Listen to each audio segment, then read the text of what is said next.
ओम नमः सिद्धेभ्य। मंगलमय मंगल करण वीतराग विज्ञान नमो ताहि जाते भये अरहंतादि महान। करि मंगल करि हो महाग्रंथ करण को काज जाते मिले समाज सब पावे निज पद राज। मोक्ष मार्ग प्रकाशक ग्रंथराज पे अपनी चर्चा चल रही है और इसमें व्यवहाराभासी का प्रकरण है।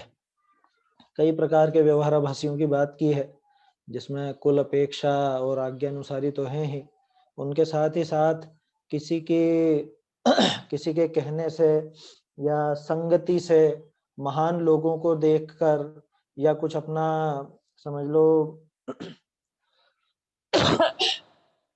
कुछ देखा देखी के कारण भी बहुत से लोग जैन धर्म की उचित अनुचित क्रियाएं करने लगते हैं और खुद को धर्मात्मा समझने लगते हैं, लेकिन बिना परीक्षा के वो सब व्यर्थ है ना। बिना परीक्षा के तो वो व्यवहाराभासी ही कहलाएंगे।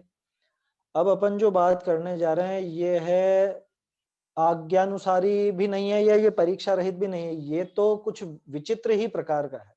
सांसारिक प्रयोजनार्थ माने इसका उद्देश्य सांसारिक प्रयोजन की पूर्ति है। अब पहले अपन ये समझ लें सांसारिक प्रयोजन माने क्या, किसको कहेंगे सांसारिक प्रयोजन। तो टोडरमल जी ने 3 तो उदाहरण दिए उसके, है ना। एक तो आजीविका के लिए, दूसरा बड़ाई के लिए, तीसरा विषय कषाय संबंधी प्रयोजन के लिए। धर्म का सेवन अगर कोई कर रहा है इन भावनाओं से, है ना, कौन कौन सी भावनाएं।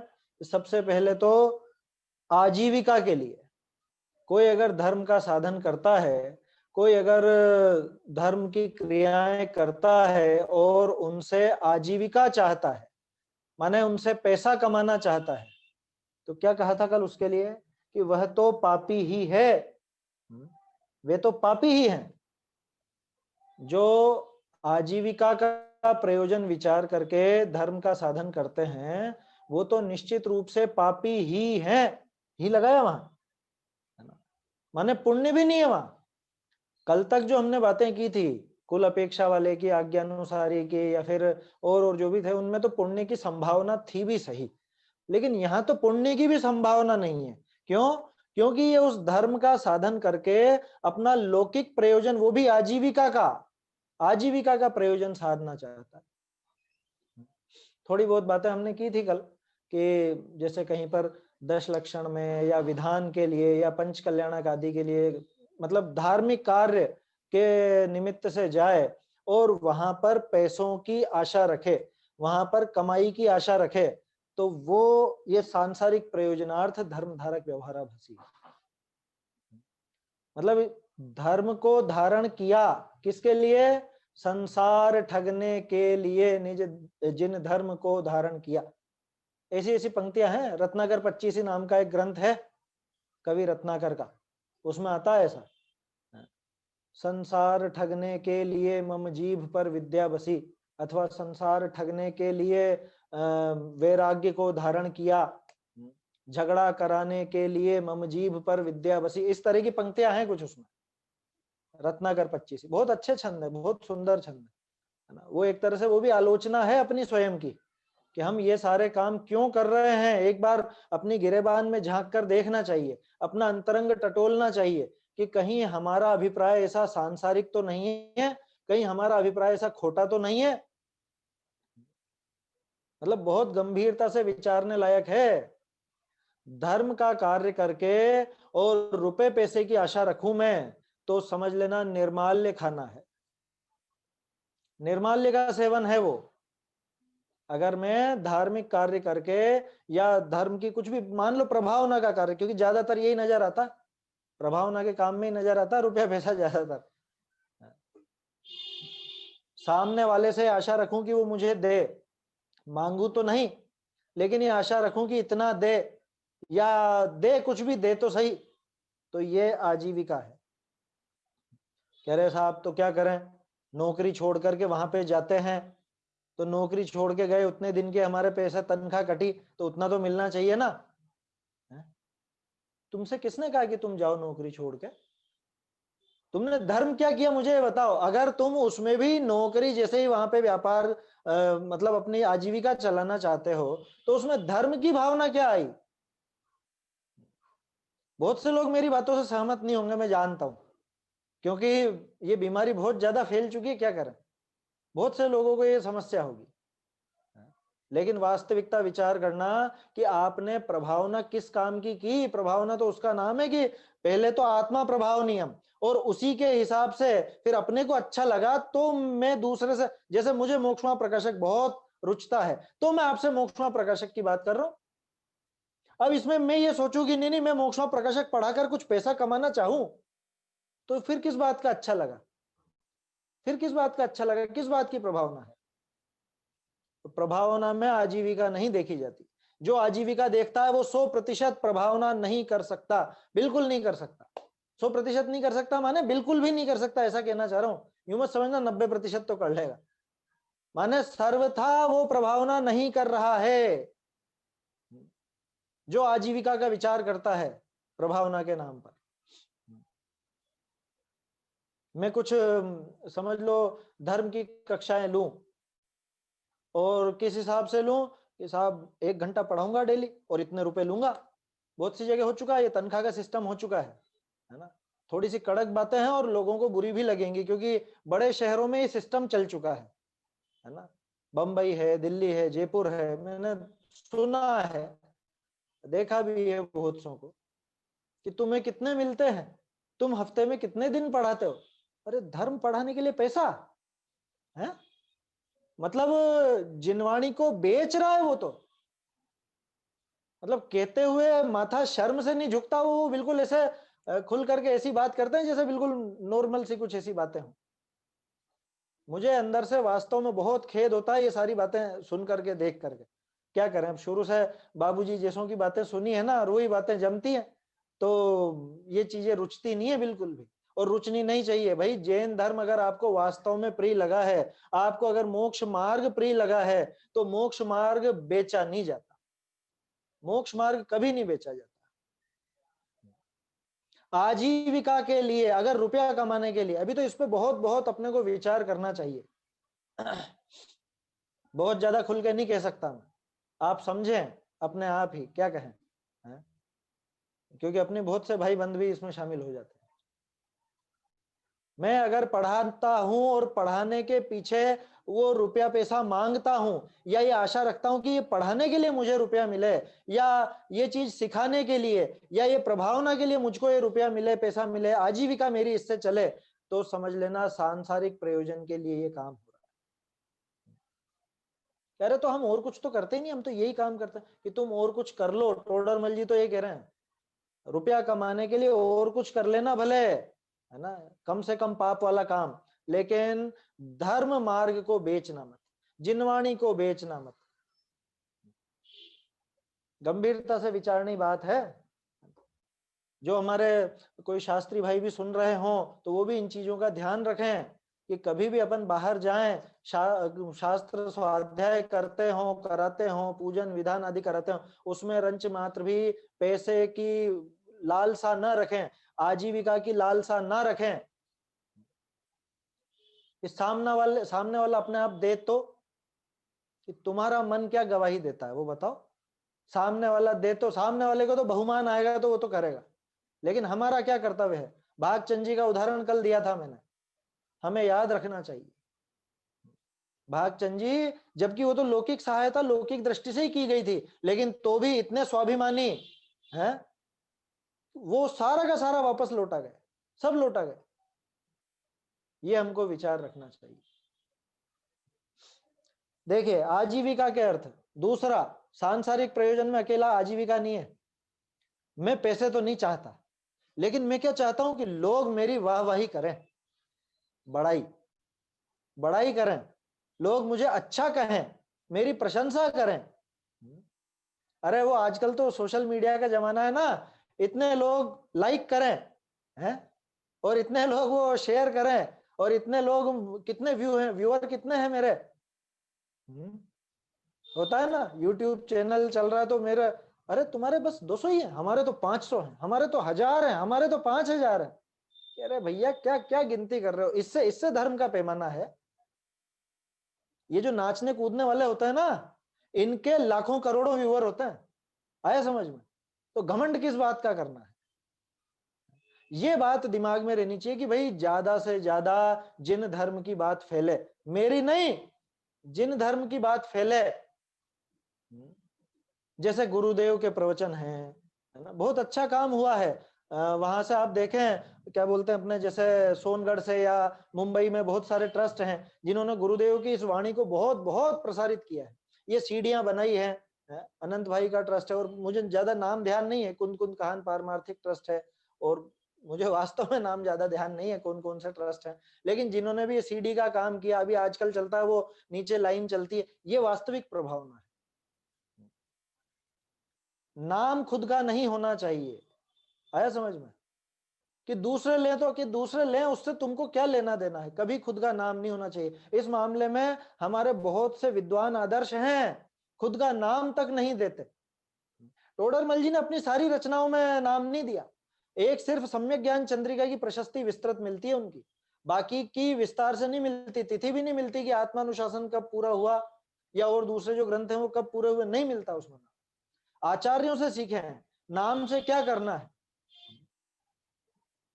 कल ऐसे चर्चा कर रहे थे ना, मैं और मेरे पिताजी दोनों द्रव्य दृष्टि प्रकाश पढ़ रहे थे वो सोगानी जी का, उसमें एक प्रसंग आया, उसमें ऐसा ही प्रकरण था, क्या वो शादी की पत्रिका भेजने का, कि ज्यादा पुण्यवान जीवों को पाप के प्रसंग में इकट्ठा मतलब जोड़ना अच्छा तो नहीं लगता, लेकिन क्या करें, लोक व्यवहार के लोक व्यवहार के चलते 2 पत्रिकाएं भेज रहा हूं। शादी की 2 पत्रिकाएं भेजी थी उन्होंने, उनके घर में कोई शादी थी, वो पत्रिकाएं भेजी थी वहां पे सोनगढ़। उसी पत्र में आगे लिखा है कि लोक में लोग हमको जाने, लोग हमारी तारीफ करें, लोग हमारी वाहवाही करें, ये भावना तो धर्मी जीव को होती नहीं है, होनी नहीं चाहिए। ऐसा ऐसा उसमें लिखा था, कल ही चर्चा कर रहे थे उस पर। द्रव्य दृष्टि प्रकाश के अंदर है सोगानी जी के जो पत्र हैं उसमें। तो सोनगढ़ में उन्होंने भेजे थे, दो पत्रिकाएं भेजी मात्र।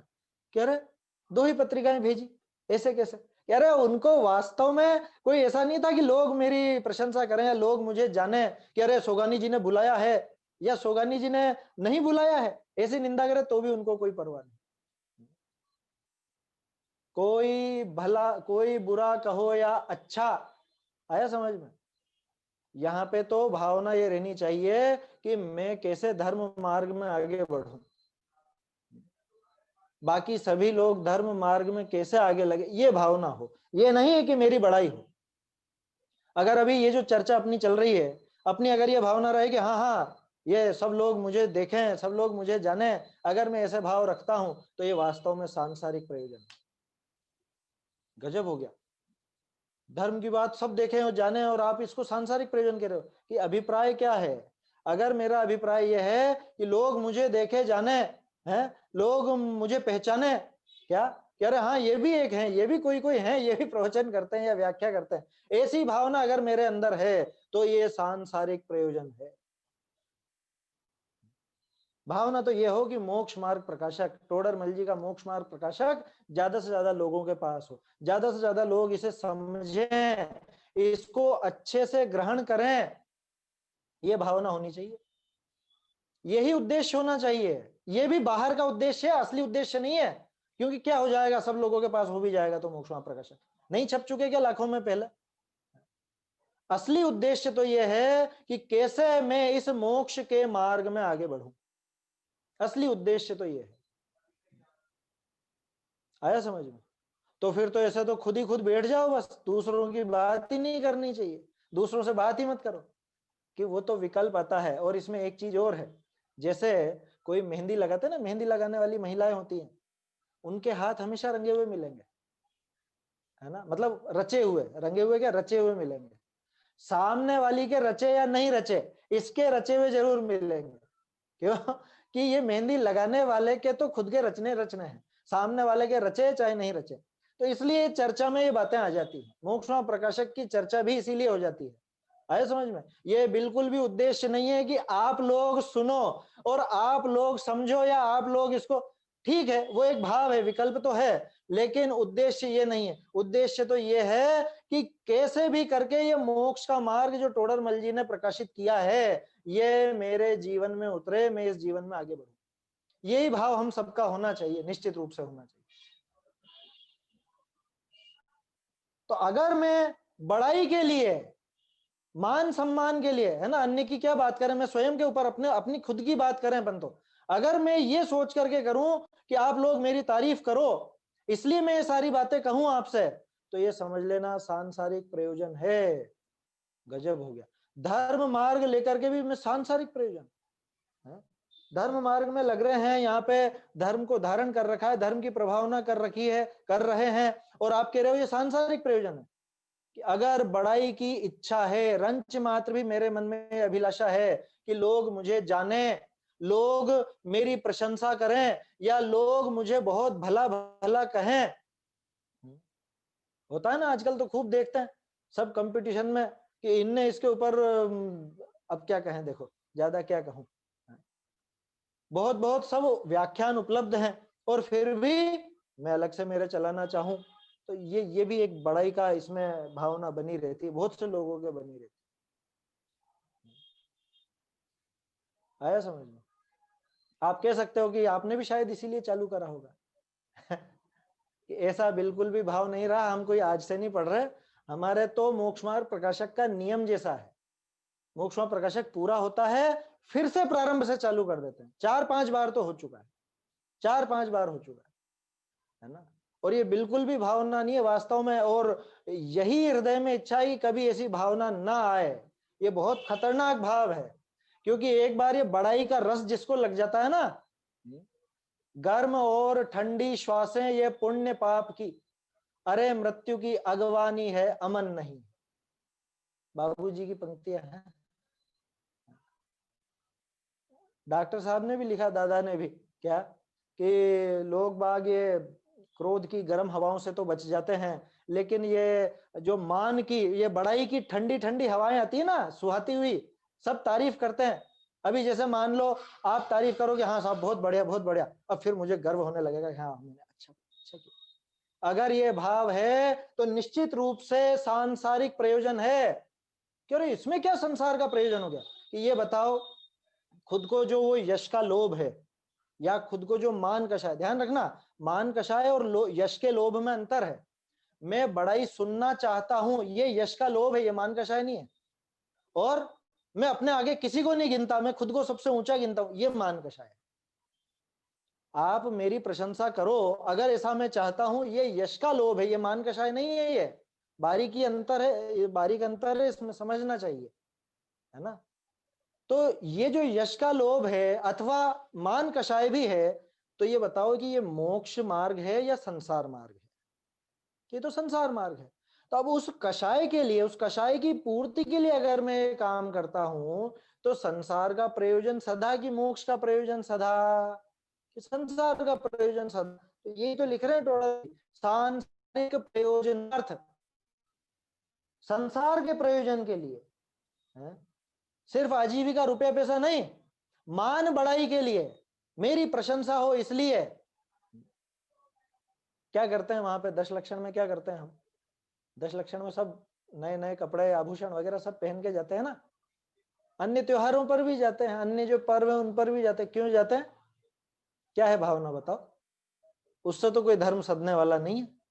सधता है क्या धर्म उससे? उससे बिल्कुल नहीं सधता धर्म।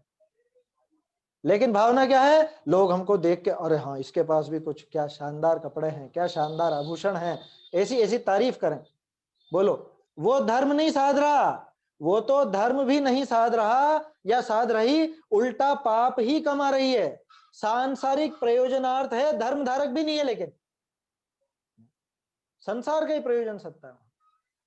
भाई विचार करना, धर्म का धारण किस लिए करना है? खुद के कल्याण के लिए करना है या लोक दिखावे के लिए करना है? संसार बढ़ाने के लिए धर्म धारण करना है या मोक्ष के लिए करना है? धर्म की तो ये शर्त है, धर्म तो ये कहता है कि मैं तुझको दुख के स्थान से उठाकर उत्तम स्थान में, सुख के स्थान में धर दूंगा। रत्नकरण जी में कहा ना, यो धरत्युत्तमे सुखे संसार दुखता सत्वान यो धरत्युत्तमे सुखे। संसार के दुखों से छुड़ाकर जो उत्तम सुख में धर दे, उसका नाम धर्म है। तो जब उसका नाम धर्म है और हम उस धर्म को धारण करके संसार का ही प्रयोजन साधना चाहें, तो ये कितनी बड़ी मूर्खता होगी, सोचिए तो सही। ऐसे भजनों में है बहुत सारे, क्या काग उड़ावन, मतलब कौवा उड़ाने के लिए वो मणि फेंक देता है, हीरा फेंक देता है, या समझ लो वो धागे के लिए मोतियों की माला तोड़ देता है। ऐसे भजनों में है, मुझे पंक्तियां याद नहीं आ रही हैं, लेकिन भूधर दास जी, ध्यानत राय जी, इन सबके पद आप पढ़ा कीजिए, उनमें बहुत सारी ऐसी बातें मिलेंगी, उनमें है ये सब। तो ऐसा काम नहीं करना, जरा से यश के लोभ के लिए, बड़ाई के लिए, मान के पोषण के लिए, इसके लिए धर्म धारण नहीं करना चाहिए। ज्यादा तो क्या विस्तार करें, अपने अपनी भावना का विचार करना चाहिए कि हमने धर्म क्यों धारण कर रखा है।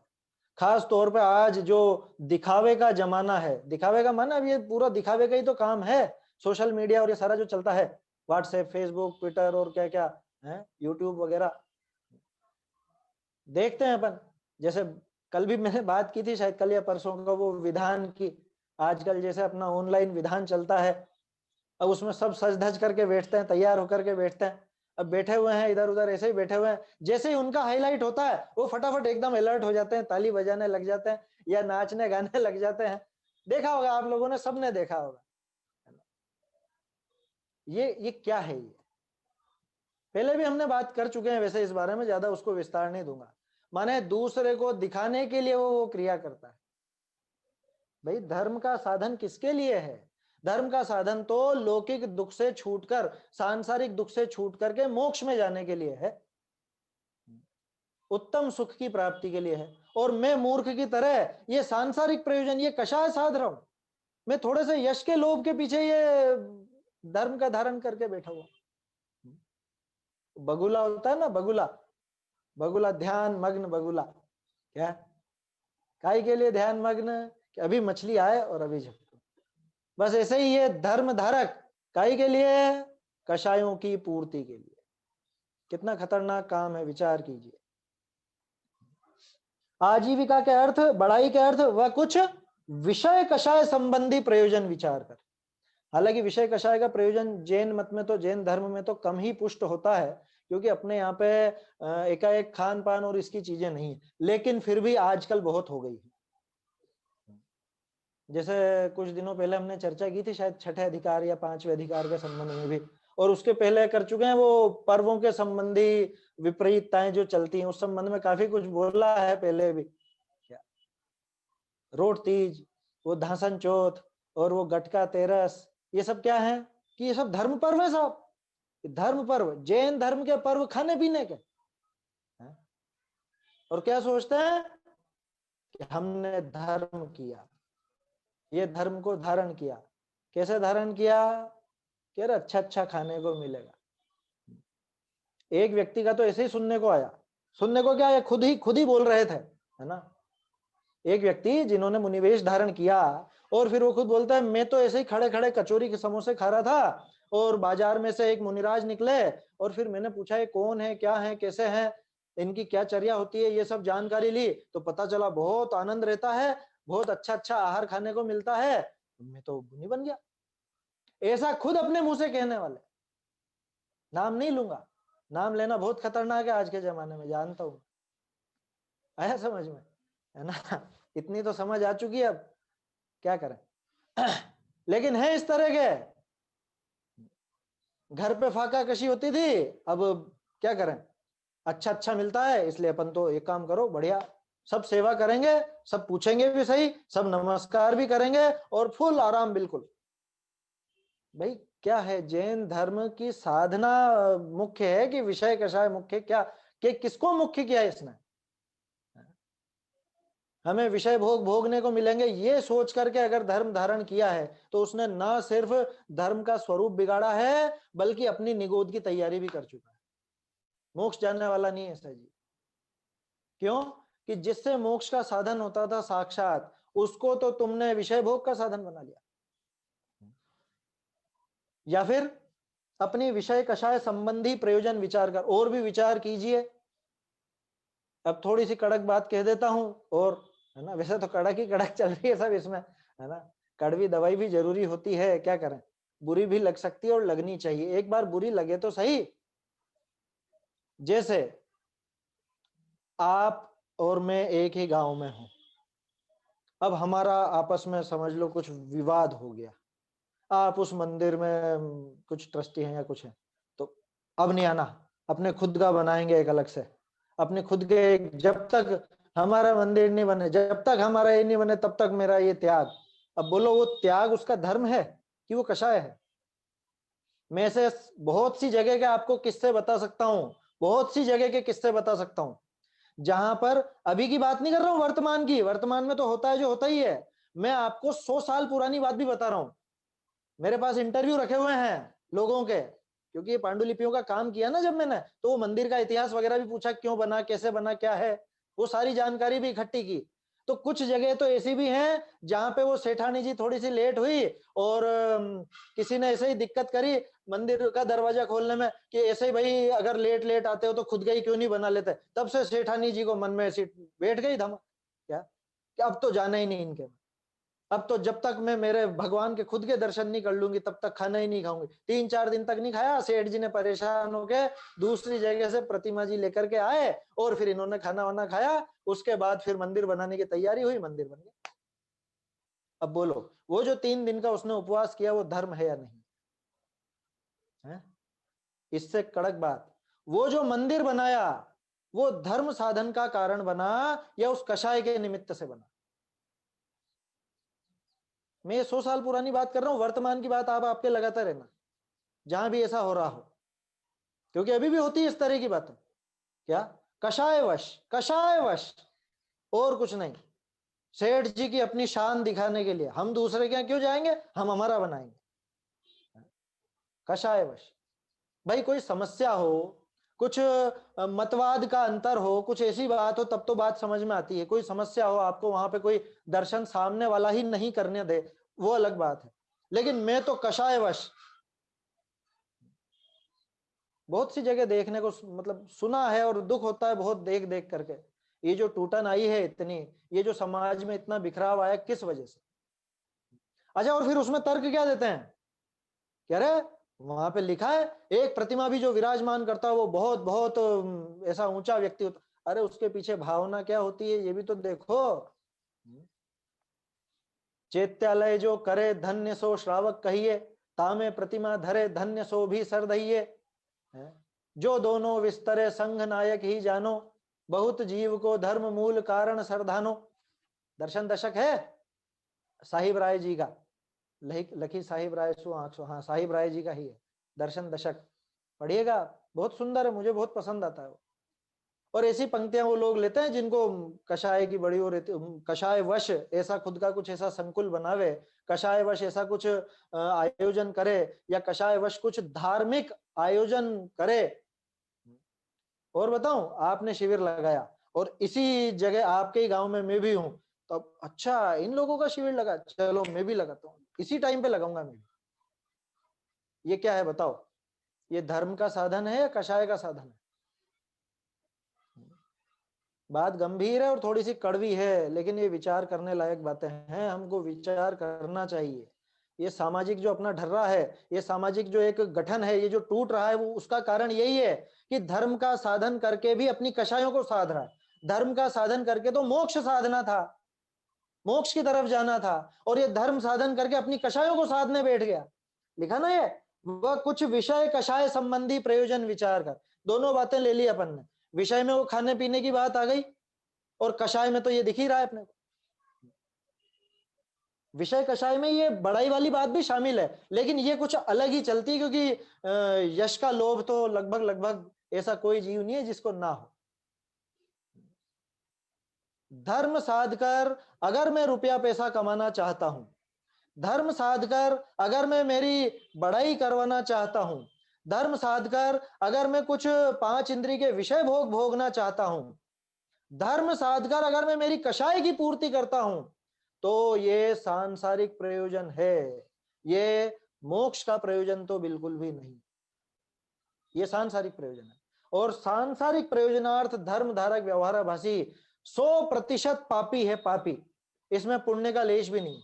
माने इतनी वो धार्मिक क्रिया करके भी, धर्म का नाम लेकर भी, धर्म का साधन करके भी क्या कमाया? पाप कमाया। बोलो, जो धर्म संसार दुखों से छुड़ा के उत्तम सुख में धरने वाला था। ये विचार करने लायक बातें हैं, ये आलोचना पाठ है असली।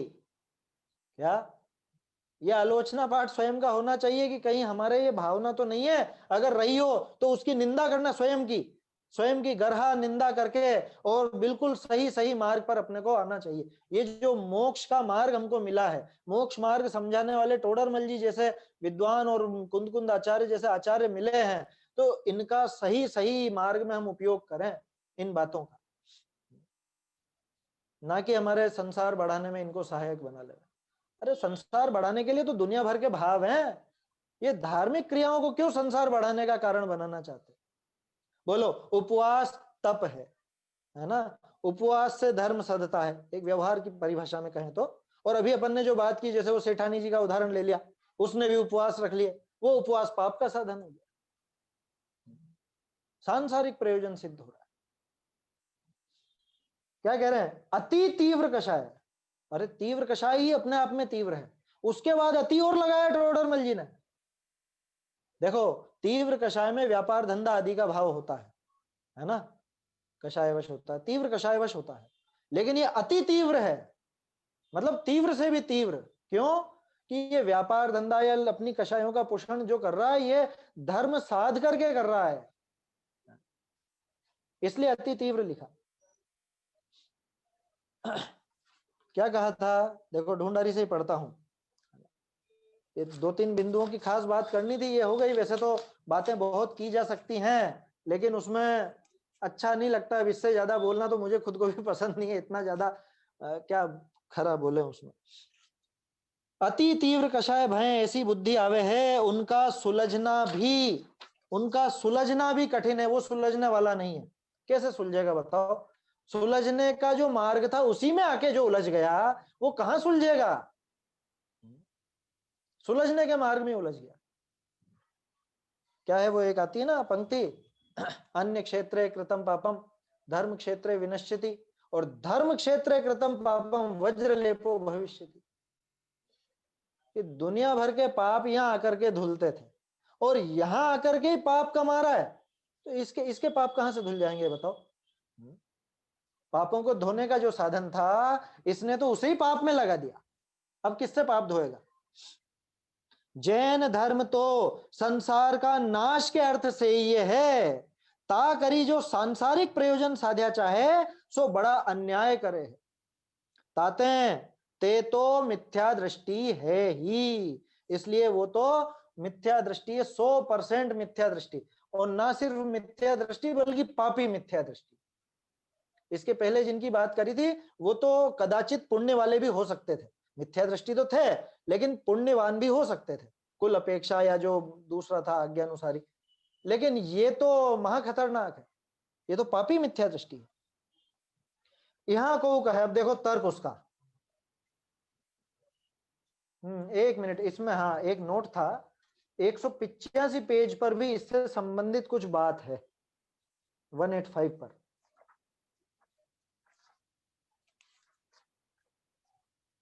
हाँ,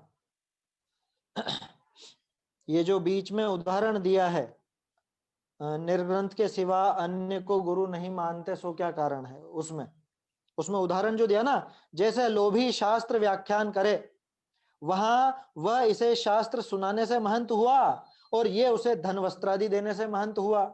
यद्यपि बाह्य में शास्त्र सुनाने वाला महंत रहता है, तथापि अंतरंग में लोभी होता है, सो दातार को ऊंचा माने और दातार लोभी को नीचा माने, इसलिए सर्वथा महंतता नहीं हुई। लो, धर्म का प्रयोजन साध के भी यहाँ महंतपना यानी महानता नहीं होती। क्यों नहीं होती? क्योंकि मन में जो लोभ पड़ा है, जैसे मान लो मैं आया आपके यहाँ, है ना, आपको कुछ कोई आयोजन में आया और मैंने व्याख्यान वगैरह किए या कुछ भी किए, विधान कराया या और जो कुछ भी, अब उसमें मैं आपसे पैसे वगैरह की आस रखता हूँ या पहले से तय करके आता हूँ। जैसे कल भी हमने बात की थी, बहुत से लोगों की तो रेट फिक्स होती है, तो अब तय करके आता हूँ। तो भले ही गादी पे मैं बैठूंगा, गादी के ऊपर मैं बैठूंगा, व्याख्यान मैं दूंगा और आप सुनोगे, ताली भी बजाओगे, लेकिन आपके मन में क्या रही, अरे पैसे लेता है, पैसे दिए इसको, पैसे दिए जब तो आया, तो आपके मन में उसके प्रति कहीं ना कहीं हीन भाव आएगा ही आएगा।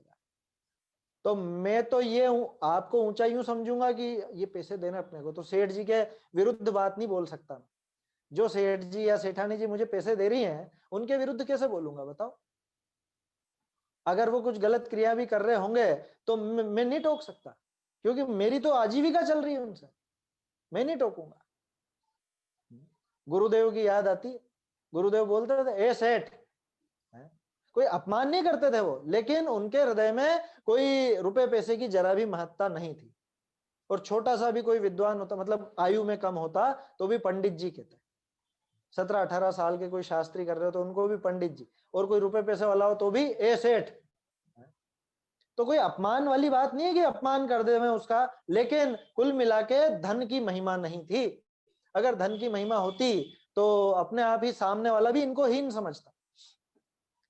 तो ये भी इससे मिलता हुआ प्रकरण है कि अगर मैं सांसारिक प्रयोजन इससे साधता हूं तो निश्चित रूप से हीनता ही सामने आती है, मोक्ष मार्ग की उच्चता प्राप्त नहीं हो सकती। अब यहां देखिए, यहां को कहे तर्क देखिए, हिंसादि करी जिन कार्य को करिए ते कार्य धर्म साधन करी सिद्ध कीजिए तो बुरा कहा भैया। दो प्रयोजन सद है भाई, क्या दिक्कत क्या है इसमें। हम अगर दुकान खोलकर, हेलो हाँ हेलो, जयपुर वाले को फोन लगाए थे भैया, इसकी भी बड़ा करवा दो, आधी इंची ऐसे आ जाएगी। ये किसका ऑडियो चालू है भाई पीछे से, मुझे लगा जी भाई प्रश्न साहब, किसी का। सुनील जी भाई साहब थे। अच्छा, चलिए, बीच में डिस्टरबेंस हो जाता है कई बार। क्या कह रहे हैं, यहाँ कोई कहता है कि हिंसादि करी जिन कार्य को करिए ते कार्य धर्म साधन करी सिद्ध कीजिए तो बुरा कहा भैया। दो कार्य सिद्ध भय भाई, दोनों काम सदिए ना। मैं दुकान खोलता, हिंसा करता, उससे पैसे कमाता, जिससे तो मैंने निरापद काम किया, हिंसा भी नहीं हुई, देखो हिंसा भी बच गई, धर्म हो गया और पैसे के पैसे आ गए। तो क्या दिक्कत आ गई, दोनों काम सदिए ना। सुनने में तर्क बहुत अच्छा लगता है भाई, व्यापार करेंगे तो हिंसा होगी कि नहीं होगी, आरंभ भी हिंसा तो होगी ना। कुछ भी व्यापार करेंगे तो आरंभ परिग्रह हिंसा ये सारी चीजें होंगी। और यहाँ पे हमने व्यापार वगैरह सब बंद कर दिया और हम तो धार्मिक क्रिया करके और उसके बदले पैसे लेने लग गए। तो इधर धर्म का धर्म भी सद गया, रुपए के रुपए भी आ गए, दोनों काम हो गए। कितनी अच्छी बात है। क्या कह रहे हैं टोडरमल जी, ताकों कहिए है पाप कार्य धर्म कार्य का एक साधन किए पाप ही होए। क्या मतलब कि तूने एक ही साधन से दोनों काम साधना चाहा, पाप कार्य का भी वही साधन और धर्म कार्य का भी वही साधन। छोटा सा उदाहरण है, जिस थाली में आप खाते हो उसी थाली से आप पूजन कर लो भाई, अलग से थाली लाओगे, है ना, बात समझ में आ गई मेरी। जिस थाली में खाते हो वही थाली लेकर के पूजन करने चल जाओ ना, क्या दिक्कत है कि दोनों का एक साधन नहीं हो सकता है? कह रहे हिंसा बच रही है, एक थाली अलग से खरीदोगे हैं, उसमें भी वो भी परिग्रह बढ़ेगा और थाली के बनने में भी हिंसा हुई है। आया समझ में? तो फिर एक ही थाली से खाना भी उसी में खा लो और पूजा भी उसी में कर लो। करते हैं क्या ऐसा? नहीं कर सकते। क्यों नहीं कर सकते? कि पाप कार्य का जो साधन है उस साधन को धर्म कार्य की सिद्धि में नहीं लिया जाता, और जो धर्म कार्य का साधन है उस साधन को पाप कार्य की सिद्धि में नहीं लिया जाता। अच्छा, इसको और थोड़ा सा स्पष्ट कर देते हैं। एक ग्लास पानी है मेरे पास, है ना, अब हाथ पैर भी उसी से धोता हूं और पीने के लिए भी वही पानी है, तो हाथ पैर धो लूं और बाद में उसी को इकट्ठा करके पी सकता हूं क्या? उदाहरण समझ में आ गया ना? मतलब जिस काम से, जिस साधन से हमने खोटा काम किया है, जो पाप का कार्य है, उससे धर्म का कार्य कैसे सधेगा, कैसे साधेंगे? कि साध तो लिया, कि साधोगे तो पाप ही होगा, है ना। उसी पानी को, मतलब जो हाथ पैर धोने में है या नहाने में जो काम में लिया, उसी को आप पीने में काम में ले लोगे तो बीमार ही होगे। ठीक उसी तरह से पाप कार्य और धर्म कार्य का एक साधन करने पर तो पाप ही हो। अब देखो बहुत बढ़िया उदाहरण, जैसे कहूं धर्म का साधन चैत्यालय बनाए, किसी को स्त्री सेवन आदि पाप का भी साधन करे तो पापी ही होई। यहाँ कुछ सुधार है शायद, 219 हाँ, तो पाप ही होगा लिखा हुआ है, पापी ही होगा है वो, पापी ही होगा, है ना। पाप ही होगा नहीं है, पापी ही होगा है वो। क्या कह रहे हैं, जैसे को धर्म का साधन चैत्यालय बनाए, किसी को स्त्री सेवन आदि पाप का भी साधन करे तो पापी ही होई। हिंसादिक करी, भोगादिक के अर्थ जुदा मंदिर बनावे तो बनाओ, परंतु चैत्यालय विषय भोगादिक करना युक्त नहीं। तैसे धर्म का साधन पूजा शास्त्र आदि कार्य है, तिन्हीं को आजीविका आदि पाप का भी साधन करे तो पापी ही होई। हिंसादि करी, आजीविकादिक के अर्थ व्यापार आदि करे तो करो, परंतु पूजादि कार्य ने विषय तो आजीविका आदि का प्रयोजन विचारना युक्त नहीं। कितना बढ़िया पैराग्राफ है और बहुत काम का पैराग्राफ है ये, एक दिशा निर्देश है हम लोगों के लिए। क्या कह रहे हैं, देखो यहाँ एक विशेष बात और है, ये एक और यहाँ पे टोडरमल जी ने हमको समझाया मंदिर शब्द का अर्थ क्या है। मंदिर माने क्या, मंदिर का अर्थ होता है मकान। जिनालय के लिए तो चैत्यालय शब्द का प्रयोग किया है यहाँ टोडरमल जी ने, देखो आप दोनों में अंतर। आपने थिएटरों के नाम सुने होंगे, मराठा मंदिर और जयपुर में राज मंदिर और पता नहीं कौन कौन से मंदिर, वहां क्या कौन सी प्रतिमाएं है, कौन सा क्या मंदिर है, कि वहां तो फिल्में लगती हैं। तो मंदिर का अर्थ, शब्दार्थ जो है प्रैक्टिकली वो होता है मकान। अब आज के जमाने में प्रचलन में ये आ गया कि मंदिर माने तो जिनालय, अपने तो चैत्यालय शब्द प्रसिद्ध है। अच्छा अब बात चल रही है तो थोड़ी सी कर ही लेते हैं। बहुत से लोगों को दिमाग में ऐसा रहता है कि चैत्यालय और मंदिर अलग अलग चीज है। क्या मतलब, कि मंदिर तो जो बड़ा होता है ना उसको कहते हैं, चैत्यालय छोटा होता है उसको कहते हैं। इसमें एक और परिभाषा निकाल के लाए बुद्धिमान लोग, क्या, कि जिसका शिखर हो, शिखरबद्ध हो वो तो है मंदिर, और जिसका शिखर नहीं हो वो है चैत्यालय। अरे कहां पढ़ लिया आपने ऐसी परिभाषाएं? ये बताओ अकृत्रिम चैत्यालय होते हैं कितने बड़े होते हैं, पता है आपको? अकृत्रिम चैत्यालय कितना बड़ा होता है? 108 प्रतिमाएं एक चैत्यालय में होती है। 108 प्रतिमाएं कितनी बड़ी? 500 धनुष की एक प्रतिमा, 500 धनुष की एक प्रतिमा। और एक जगह पे एक ही प्रतिमा होती है, अपने जैसे नहीं कि एक ही वेदी में बहुत सारी हो। एक हॉल में जो समझ लो जो प्रांगण है उसमें एक ही प्रतिमा, ऐसे 108 प्रांगण उसमें होते हैं, 108 प्रतिमाएं होती हैं। अब 500 धनुष, 500 धनुष कितना होता है? एक धनुष लगभग 6 फुट का भी मानोगे, लगभग बता रहा हूं, लगभग 6 फुट का, 4 हाथ, एक हाथ लगभग 1.5 हाथ का, है ना, 1.5 फुट का, सॉरी, तो 4 हाथ का एक धनुष माने लगभग 6 फुट, लगभग। तो 500 धनुष का मतलब हो गया 3000 फुट, सोचो आप। और 3000 फुट की एक प्रतिमा, खड्गासन नहीं, पद्मासन। खड्गासन और पद्मासन में क्या अंतर है? पद्मासन बड़ी होती है, खड्गासन छोटी होती है। क्यों? कि पद्मासन आपने जो 3000 फुट है तो वो चौड़ाई भी 3000 फुट है। आया समझ में? 3000 फुट का मतलब समझे? 3000 फुट हो गया लगभग 1 किलोमीटर, लगभग पौन से 1 किलोमीटर के बीच में, इतना मान लेना, है ना। पौन किलोमीटर से 1 किलोमीटर के बीच में इतनी तो लंबी और इतनी ऊंची प्रतिमा। अब इतनी लंबी चौड़ी प्रतिमा जहां पर रहेगी, है ना, जिनेंद्र प्रतिमा, वो जगह क्या बस उतनी रहेगी क्या? जो जिनालय के निर्माण की विधि है उसके हिसाब से तो जितनी प्रतिमा है उससे 3-4 गुना ऊंचा उसकी हाइट होती है, उससे 3-4 गुना चौड़ाई होती है, लंबाई होती है। तब जाके वो बनता है। अरे अपने खुद के जो मंदिर हैं आजकल, जिनालय हैं, उनमें देखो ना आप, प्रतिमा का कितना आकार है और छत कितनी ऊंची है या लंबाई चौड़ाई कितनी, उसके हिसाब से अंदाजा लगाओ। 108 प्रतिमाएं जहां पर हों ऐसी, 3-3 हजार फीट की हैं, या 1-1 किलोमीटर की समझ लो आप, तो कितनी हो गई सोचो आप। 108 प्रतिमाएं माने लगभग 108 किलोमीटर का एरिया, ये तो सिर्फ प्रतिमाओं का। इसके अलावा खाली जगह कितना बड़ा हो जाएगा। बंबई अपने यहाँ का सबसे बड़ा शहर है ना, मुंबई। मुंबई भी कहीं नहीं लगे एक अकृत्रिम चैत्यालय के आगे।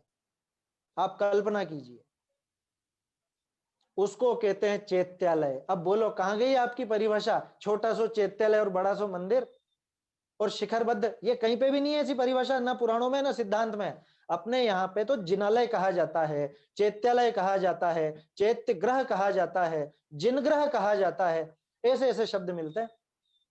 मंदिर शब्द तो अब चलने लगा है 50-100 साल में, और मंदिर भी अब चलने लगा है, इसके पहले जिन मंदिर चला करता था। आया समझ में? जैसे जिन ग्रह, ग्रह माने घर, जिन ग्रह माने जिनेंद्र भगवान का घर, माने जिनालय, माने चैत्यालय।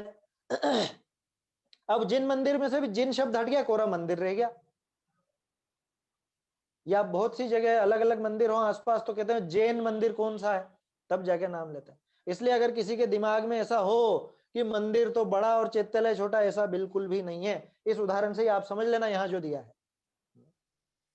यूं कहते हैं ना कि चैत्यालय में तो 11 या 9 इंच से ज्यादा प्रतिमा नहीं होनी चाहिए चैत्यालय में। ऐसा कोई नियम नहीं है, कोई नियम नहीं। बता तो दिया मैंने अभी आपको, अकृत्रिम चैत्यालय हाँ। में कितनी बड़ी प्रतिमा, हाँ, भाई पर आजकल 108 अपन लौकिक में प्रतिमा है। हाँ, ये फालतू की बातें हैं, ये सब चलाई हुई बातें, पता नहीं कैसे चल पड़ी, लेकिन इनका कोई शास्त्राधार नहीं है, कोई शास्त्राधार नहीं है। आपको कहीं शास्त्र में देखने को मिले तो मुझे बताना, मैंने तो कहीं नहीं देखा। चैत्यालय मैंने बता तो दिया, अब इससे बड़ा तर्क क्या दूं। अकृत्रिम चैत्यालय ही तो कहते हो ना आप, और अकृत्रिम चैत्यालयों का ही नाम है। और एक और बात, जितने भी अपने आचार्यों के ग्रंथ हैं उसमें आपको मंदिर शब्द नहीं मिलेगा, जिनालय मिलेगा, चैत्यालय मिलेगा, चैत्य ग्रह मिलेगा, ये नाम मिलेंगे। आया समझ में? जिन मंदिर मिल सकता है, जिन मंदिर मिल सकता है, अकेला जैसा आजकल अपन मंदिर कहते हैं उस तरह से तो नहीं मिलेगा, और वो भी बहुत कम मिलेगा जिन मंदिर भी। चैत्य ग्रह, चैत्य प्रासाद, चैत्यालय, जिनालय, जिन ग्रह, ऐसे ऐसे शब्द प्रचलन में थे। चलिए समय तो हो गया है ना अभी। आते हैं। प्रश्न है क्या किसी को? चलिए, तो बात तो कहां से उठी थी, ये चैत्यालय की बात इसमें उदाहरण में थी। कोई धर्म का साधन चैत्यालय बनाए और उसी को स्त्री सेवन आदि पापों का भी साधन करे तो पापी ही होगा। कोई कहे कि साहब अभी नई नई शादी हुई है तो पहले तो हम अकेले कहीं पे भी रह लेते थे, अब तो मकान चाहिएगा ही सही, अब तो मकान बनाना ही पड़ेगा, और मुझे मंदिर बनाने का भाव भी है, तो क्यों ना एक काम करूं, एक ही बिल्डिंग बनाऊं, उसी में मंदिर भी हो जाएगा, उसी में मैं रह भी लूंगा, है उसी में भी घर का काम हो गया मेरा। उसी बिल्डिंग को माने उसी जगह को मैं मंदिर का भी काम में लूं और उसी जगह को घर के रूप में भी काम में लूं, वहीं पे खाना पीना और वो सब भी हो रहा है, और ये सब जो भी घर गृहस्थी के कार्य हैं वो सब हो रहे हैं, तो क्या होगा कि पापी ही होगा। आया समझ में? इसीलिए जहां भी मान लो जिन लोगों के घरों में मंदिर भी हैं, है ना, चैत्यालय हैं, तो उनकी दीवार वगैरह सब अलग ही रखी जाती थी।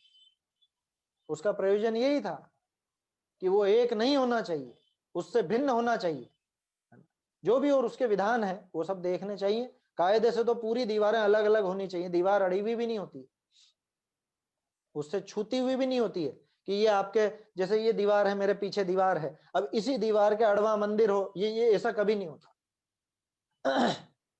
है ना? समय तो हो गया, देखिए ये उदाहरण अपन कल ही देखेंगे, लेकिन ये तर्क विचारणीय है। सामने वाले ने जो प्रश्न किया है कि दिक्कत क्या है साहब, तो 2-3 उदाहरण अपन ने देख लिए, टोडरमल जी ने तो दिया ही है, ये चैत्यालय का उदाहरण, उसके अलावा वो पानी का उदाहरण अपन ने ले लिया, पूजन की थाली का ले लिया। इससे हमको समझ जाना चाहिए कि दो चीजों का एक साधन नहीं होता। और एक और बात, बाबूजी कहा करते थे, पवित्र साध्य की सिद्धि के लिए साधन भी पवित्र ही चाहिए। अपवित्र साधनों से पवित्र साध्य की सिद्धि नहीं होती। अगर आपका साध्य पवित्र है तो आपके साधन भी पवित्र ही होने चाहिए, है ना। क्या इसमें और कहना चाह रहे हैं टोडरमल जी? कल इसके बारे में अपन चर्चा करेंगे, है ना, अभी तो समय हो गया है। निज निधि निज में बताई यह अनंत उपकार है, इसके लिए जिन वाणी माँ को वंदना शत बार है, वंदना शत बार।